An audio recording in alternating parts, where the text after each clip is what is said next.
With the country's crisis continuing to affect all segments of the Sri Lankan economy, the country's main export earner, the apparel industry, is urging all stakeholders to put aside differences and work together to resolve the current crisis, which has imposed severe hardship on people and hampered the economy.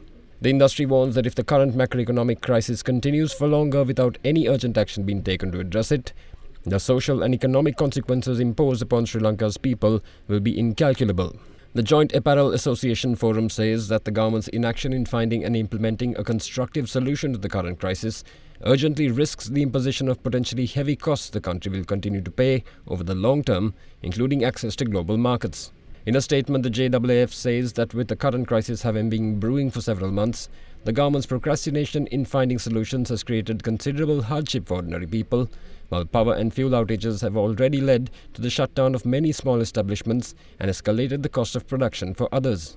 It also warns that the crisis is currently hurting Sri Lanka's international reputation as a reliable sourcing destination and exporter, while buyers of the country's merchandise exports, investors and business partners are getting worried. The apparel industry is at crisis stage.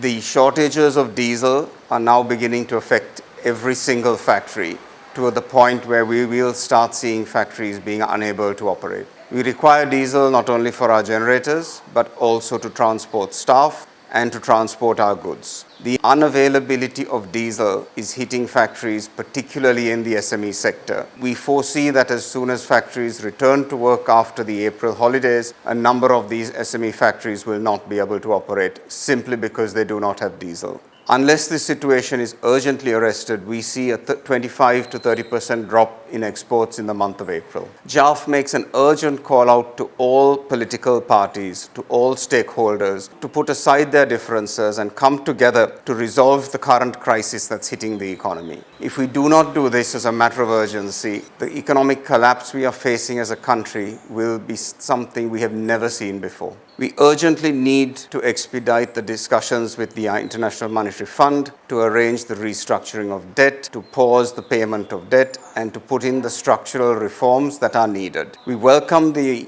new governor of the central bank. We know that discussions with the IMF are key on his priority, and this is an absolute essential that we bring this together. Working with the IMF will help us ensure at this difficult time that we have a path that sets a path of growth for the country and a path of recovery. We understand that there will be tough times still ahead, but we do need to get on this journey as urgently as possible. The industry and the country face a crisis like never before, and it is absolutely imperative that the powers that be get together and work out an urgent solution so we can prevent the country from going into a complete economic collapse.